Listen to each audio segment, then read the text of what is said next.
qui a voulu que Algérie Télécom reste sur la puce jusqu'à 2002, jusqu'à 2001, il fallait passer par Algérie Télécom parce que Macage. Algérie Télécom, les fréquences Macage.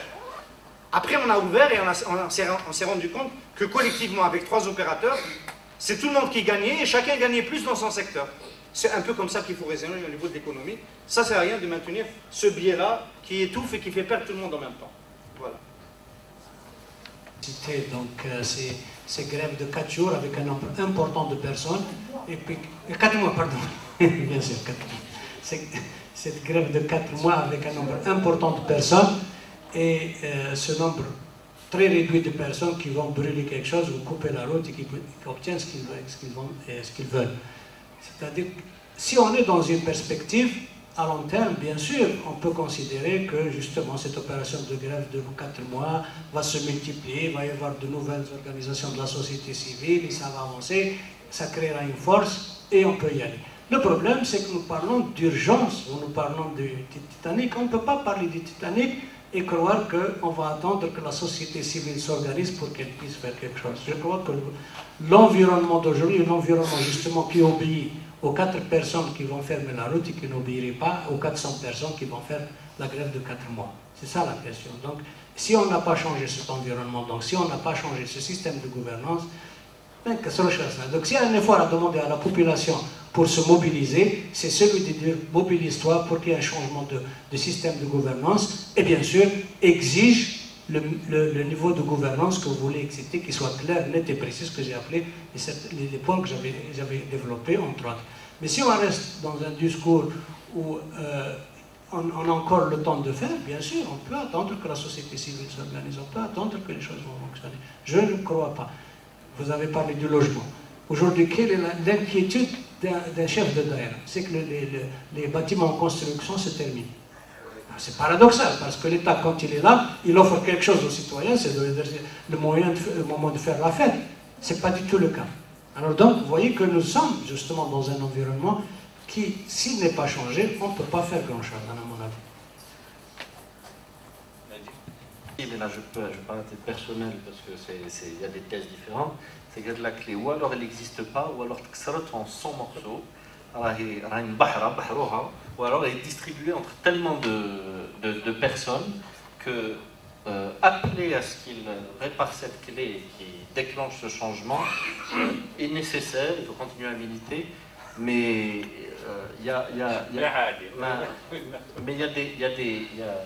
du militantisme à faire. Et là, je voudrais sincèrement rendre hommage aux résidents qui se sont fait taper dessus d'ailleurs. Et ça nous a coûté un membre qui allait rejoindre Thomas, vous êtes intellectuel sur Internet, les vrais militants, moi je vous inspirais le respect, il ne nous a pas rejoints à cause de vous, grâce à vous, j'ai été. Mais ce que je voulais dire, pour reprendre cet exemple du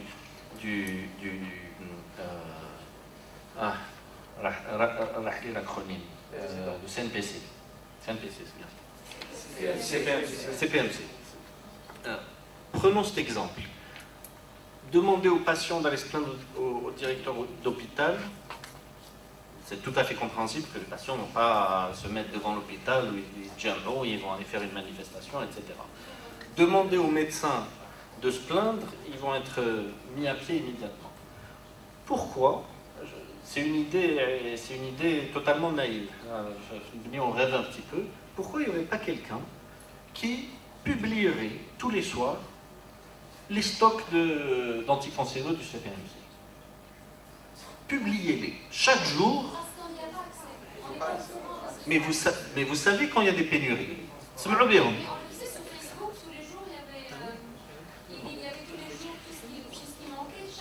Chaque jour, vous publiez ça.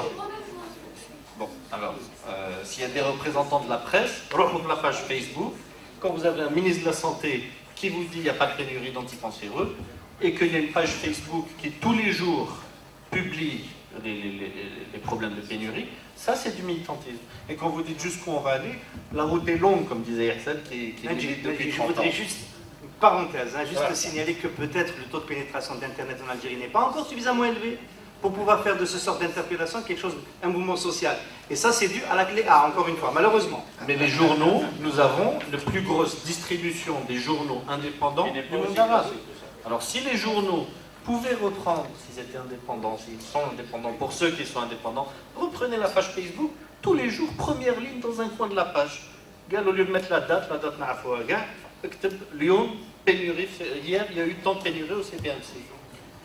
Madame, quelqu'un a demandé la parole. S'il vous plaît. Je participe un petit peu à l'Albanie et là, on arrive au bout d'un cycle et on a l'impression qu'on allait découvrir quelque chose et on reste sur notre faim. Et d'ailleurs, dans la salle, il y a beaucoup de gens qui se disent, mais finalement, c'est quoi, what next? Vous avez parlé de la catastrophe du Titanic, mais vous n'avez pas donné une idée du temps qui nous reste, c'est-à-dire la catastrophe est imminente, mais c'est quoi, on parle de quoi? L'échelle de temps, elle est en jours, elle est en mois, elle est en années. Tout à l'heure, M. Ben-Bitol a bien expliqué que de son point de vue, le temps n'y est plus, c'est-à-dire que ça y est, on est face au mur ou face à l'iceberg. Alors peut-être que d'autres voient l'iceberg un peu plus loin. Donc, est-ce qu'il y a une évaluation du temps qui nous reste, ou bien il faut attendre que le prix du pétrole baisse suffisamment pour donner le coup de pied qu'il faut? Alors, quand on regarde l'histoire, parce que l'histoire va nous aider aussi à prendre les bonnes décisions, on voit certains pays, par exemple la Chine, qui est un pays communiste, a réussi à faire du communisme un outil de pouvoir et de développement économique harmonieux, jusqu'à présent. C'est-à-dire que le pouvoir d'achat du Chinois moyen augmente de jour en jour. La puissance économique de la Chine augmente de jour en jour. Et même la puissance militaire de la Chine augmente de jour en jour. C'est-à-dire que le système communiste qui a été bazardé en Europe est un système qui fonctionne. Les Chinois ont réussi à le faire fonctionner. Et chaque dirigeant chinois, la Chine a fonctionné avec une gérontocratie bien connue. Mais quand on regarde aujourd'hui, il y a quand même un changement de génération. Derrière chaque homme de pouvoir chinois, qui a 70 ans, 80 ans, qui est en haut, il y a un homme qui en a 50, et derrière chaque homme de 50, il y a un homme de 25 ou 30. Et ça marche comme ça. Donc on forme des élites et c'est structuré. C'est structuré. Il y a d'autres pays qui ont fonctionné par une dictature. La Corée, qui dans les années 60 était au même niveau de pouvoir de PIB que l'Algérie, et même en termes de développement en Algérie, on ne crevait pas forcément de faim, alors qu'en Corée, on crevait de faim. Et aujourd'hui, 20 ans après, ou 50 ans après, où est-ce qu'on en est en Corée, où est-ce qu'on en est en Algérie? Parce qu'en Corée, dans les années 60, il y avait un dictateur, un général, M. Park, qui pendant 20 ans a dirigé le pays. Il avait dit, le chemin, c'est celui-là, c'est l'exportation, c'est créer des ressources, c'est développer le pays, et il a fait à la manière militaire. D'autres pays, comme la Malaisie ou comme le Vietnam, ont utilisé ce qu'il y avait de bon, avec une petite dose de démocratie, et ils sont en train d'avancer à pas de géant. Maintenant, nous, qu'est-ce qu'on a? On a une fausse démocratie, on a le plus grand nombre de partis politiques qui existent dans le monde, on a le plus grand nombre de journaux qui existent dans le monde arabe, mais qu'est-ce qu'on en fait? Quel est notre système? Quelle est la solution? Parce qu'on a de la démocratie, on a une économie ouverte, mais on n'en fait rien. Et quelque part, on entend régulièrement dans les hommes du pouvoir que on ne trouve pas, il n'y a personne. Il n'y a personne pour prendre le relève.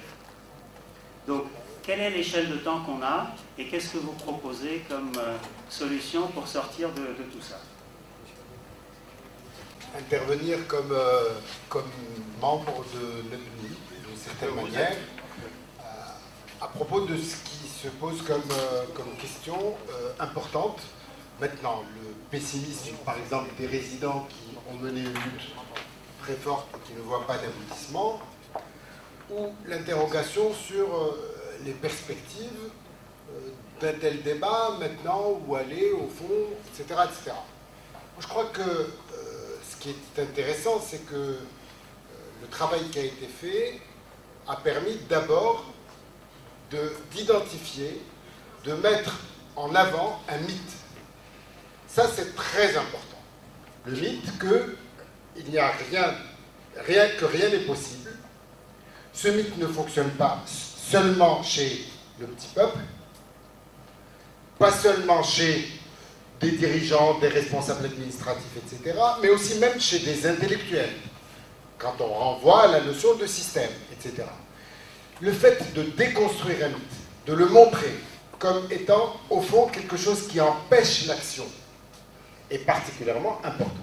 Deuxième point, c'est le lien entre l'analyse avec les propositions telles que articulées et menant vers le tabouret. Ça valorise en quelque sorte mieux d'abord le politique.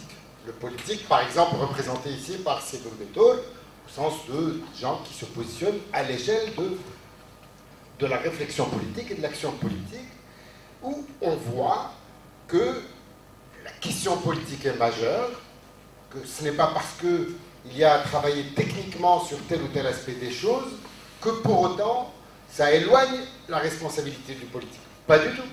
Au contraire, je pense que ça peut accompagner le politique dans son approche des choses pour mieux peut-être valoriser, identifier la capacité d'aboutir ou lui donner plus d'assurance dans ce qu'il est en train de travailler. Parce que quand on mène un travail politique, on est en permanence découragé face aux pesanteurs qui existent. Également, à l'échelle de la société civile, je crois que on ne sait pas, et c'est un point important qui peut émerger là. Au fond, on tend systématiquement à dire « oui, mais les gens ils se battent comme ça donne rien, ça n'aboutit à rien. Ceux qui brûlent des pneus, etc., ils aboutissent à ça, mais ça fait clientéliser, ça développe une certaine mentalité, etc. » Mais ça permet aussi de penser qu'au fond, la question de l'aboutissement de lutte ou de mobilisation dans la société civile, si c'est bien inscrit dans une vision des choses, eh bien, ça permet effectivement de faire des coordinations et de viser des objectifs très précis pour faire aboutir des intérêts catégoriels d'entrepreneurs, de groupes de la société, de journalistes, d'étudiants de catégories sociales, etc., qui vont pouvoir rapporter leur manière d'agir à une analyse globale qu'ils n'ont pas au départ. Je pense que c'est cette combinaison et cette articulation et ces possibilités de rencontre précisément de toutes les composantes qui vont faire les réalisations des étapes A, B, C, etc., qui est importante. Ça m'amène, et pour terminer très rapidement, au fond, qu'est-ce que ça donne ça? Ça donne ce qu'on appelle le débat public. C'est ça qui est essentiel. Le débat public et pas seulement le débat politique. C'est différent, le débat politique et la discussion politique, et le débat public à tous les échelons de la société, à tous les niveaux, sur toute question, entre toutes les catégories de la société. Ça, c'est très important et ça permet de prévenir ce qui peut arriver quand il y a du changement qui n'est pas attendu et qui intervient un petit peu comme une conjonction entre un changement de température et l'existence d'une masse humide qui fait de la précipitation. Merci. C'est un moment de société civile et il est vrai que c'est très important d'en parler, étant le canal principal d'expression, parce que nous on demande toujours à nos journalistes de faire un double travail. Le journaliste doit lui rapporter des faits, être objectif et informé. Mais la société civile, elle, doit être le canal d'expression du mal-être ou du bien-être ou des besoins des citoyens. Donc je pense que Nebni devrait, à l'avenir, penser à faire des propositions pour une refonte de la société civile en Algérie et leur faire toucher du doigt à quel point ils sont dans une logique d'opportunisme qu'ils doivent abandonner pour fournir l'effort qu'ils doivent fournir, c'est-à-dire pour qu'ils prennent leurs engagements et qu'ils assument leurs vraies responsabilités, qui sont être au service de la société. Et non pas juste pouvoir jouir d'avantages et de faire une petite assiette dans les institutions et ambassades, etc. Et également penser à faire un petit carnet de dirais pas de critique, mais de propositions à nos partis politiques qui sont censés être dans l'opposition. Et être dans l'opposition, c'est aider le parti qui gouverne, lui qui est dans le pétrin, si je puis dire, l'aider par les critiques, par une vraie opposition, et ne pas être là seulement au moment des échéances électorales et dire et profiter de ces échéances pour être dans les mairies, pour être dans les API, pour être à l'Assemblée. Et encore, c'est peut-être la seule institution qui fournit un travail, parce que l'État met son doigt dessus, mais c'est le citoyen qui est à la mairie, c'est le citoyen qui est à l'API, donc il prend ses responsabilités. Quand il n'y est pas, il critique, mais il faut qu'il continue une fois qu'il y est. Et c'est ces partis-là qui doivent prendre leurs responsabilités. Alors ce serait bien que par Nebni, qu'on puisse un petit peu les, si je puis dire, les rappeler à l'ordre de leurs responsabilités, tant les associations que les partis politiques, pour qu'ils se souviennent qu'ils n'existent que par la société, que par les citoyens, et qui sont avant tout au service de ce citoyen, qui ne l'oublie jamais. Merci. Je pense qu'il ne faut pas regarder ces travaux-là comme étant antinomiques. Ils sont complémentaires. Le travail de Nebni, c'est donner les conditions techniques pour réaliser le changement. Le travail politique, c'est de travailler pour créer l'environnement réceptif à ces propositions techniques. Il y a une complémentarité. L'un ne peut pas aller sans l'autre. Et finalement, cette clé, grande clé, qu'elle soit dispersée ou quoi que ce soit, le couper, et il faut quand même ramasser ces éléments et la faire partir pour créer l'environnement nécessaire pour que les propositions soient mises en œuvre. Direction, il faut faire bouger les lignes en attendant de faire jonction avec le mouvement social qui appartient lui à une autre tectonique qu'on ne maîtrise pas toujours. Et le fait d'agiter des idées a toujours d'une façon ou d'une autre des effets. Vous avez tous noté que la Banque d'Algérie a, la semaine dernière, pour la première fois, adopté le langage alarmiste du warning concernant les finances publiques sur le moyen terme. Moi, je mets l'initiative de Nebni dans le lot de toutes les expressions qui ont concouru à ouvrir les yeux et à commencer à poser le débat sur l'espace public et à le faire passer dans les institutions. Et donc, bonne continuité. Moi, j'aimerais conclure par répondre à Nadir. J'ai fait le calcul, c'est dans 2 ans, 6 mois et 1 semaine. Donc c'est trop tard. Donc c'est trop tard. Sauf qui peut.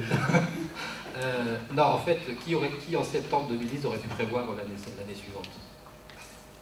Personne. Personne ne se disait qu'en septembre 2010, personne se disait en septembre 2010 qu'en janvier 2011, la phase d'une partie du monde arabe, entre guillemets, allait changer quoi, pour très longtemps. On n'a pas fini. Donc, moi, ce que je pense, c'est que les conditions, d'un côté, sont réunies en Algérie. Après, la seule incertitude, c'est pas... Pour moi, l'incertitude ne porte pas sur le fait est-ce que ça va arriver ou pas et sous quelle forme. Bon, c'est plutôt quand, effectivement. Et ça, il n'y a pas de réponse. Je pense qu'avec la tendance actuelle qu'on prend dans la politique économique et la gouvernance, vu le piège dans lequel l'État s'est enfermé en termes de dépenses, parce que ça va être compliqué de revenir en arrière, hein, malheureusement. Hein. Si Ahmed disait tout à l'heure que le budget de fonctionnement de l'État, il faut 70 $ aujourd'hui pour le couvrir. Le fonctionnement, hein, le budget de fonctionnement. 70 $. 70 $. Et quand on regarde aussi le dernier rapport du FMI qui fait des projections à 4 ans, on peut qu'être terrorisé par ce qui nous attend. Hein. Bon, ça malheureusement, voilà, l'avenir n'est pas joyeux. C'est la seule certitude qu'on a. Après, quand ça va arriver, quel sera le déclencheur, ça c'est l'incertitude. En Tunisie, il y a un jeune homme qui s'est brûlé, en Algérie, il y en a plusieurs dizaines, je crois, qui se sont brûlés. C'est pas ça. Ce sera autre chose, je ne sais pas. Bon, mais il ne faut pas être non plus... faut pas, du coup, être fataliste et dire de toute façon, il n'y a rien à faire, il faut juste se préparer au pire. Il faut... moi, j'en reviens à la société civile, je suis désolé, c'est ma conviction la plus profonde. Je ne crois pas au miracle, je ne crois pas aux despotes éclairés. Ça, c'est des accidents pour moi, ce n'est pas des généralités. Quand on regarde le développement l'histoire du développement économique dans le monde, ce n'est pas des despotes éclairés qui ont systématiquement se sont dit un beau matin, tiens, je vais tracer une route pour mon pays. Bon, il y a plein de cas où, en fait, la généralité, c'est plutôt que les despotes ne sont pas éclairés. Voilà, donc tout ça pour dire qu'il ne faut pas non plus sombrer dans le pessimisme, dans le fatalisme, qu'il y a des choses à faire et que c'est un travail de longue haleine. en espérant que l'étincelle n'arrivera pas trop tôt, c'est tout.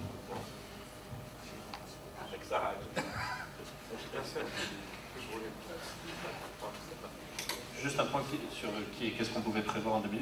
Est-ce qu'on pouvait prévoir il y a 8 ans que les États-Unis allaient être le premier producteur mondial de gaz? En 8 ans, ils sont devenus le premier producteur mondial de gaz devant le Qatar et la Norvège. Alors, ne jouons pas à la roulette russe, ne comptons pas sur des trous qu'on va creuser ou mazatrer. Non, l'urgence est là. L'urgence est là. N'espérons pas un miracle de réserves extraordinaires qui vont être découvertes. L'urgence est là, ne jouons pas avec la roulette russe. J'aimerais vous remercier tous. Vous indiquez sur est-ce qu'on doit envoyer ces propositions aux politiques. On l'a fait lors des 100 mesures qu'on a publiées en juillet 2011. On les a envoyées aux partis politiques, on les a envoyées à l'Assemblée populaire nationale, au Sénat, à la présidence de la République, etc. On va le faire encore à l'opposition également, présente au Parlement ou pas, aux personnalités politiques indépendantes, etc. On va le faire sur ce rapport 2020, le rapport du cinquantenaire, qu'on va finir en octobre ou en novembre, sur la base de toutes ces discussions. On va l'envoyer à tout le monde. On va en parler, on va essayer d'aller vers une autre tectonique sociale que nous devons rencontrer, notamment en dehors d'Alger. Nobni ne s'arrêtera pas là, Inch'Allah, mais on a besoin d'aide, et toutes les bonnes volontés sont bienvenues pour nous aider. Donc on vous invite à nous rejoindre, madame, monsieur et tous ceux qui veulent nous rejoindre, et merci beaucoup. Merci. On est arrivé au terme d'un exercice de débat citoyen qui va se poursuivre via le site web. Sérieusement, on refait un appel à contribution. Nous ne sommes pas bons sur l'ensemble des thèmes. Aidez-nous, prenez un peu de temps pour lire et écrire. C'est votre façon un peu de nous aider. Nebni va probablement finaliser le rapport à la rentrée.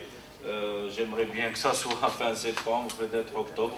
On ne s'avance pas sur une date, on va vous la communiquer ultérieurement. Sinon, encore une fois, merci à tous ceux qui nous ont soutenus.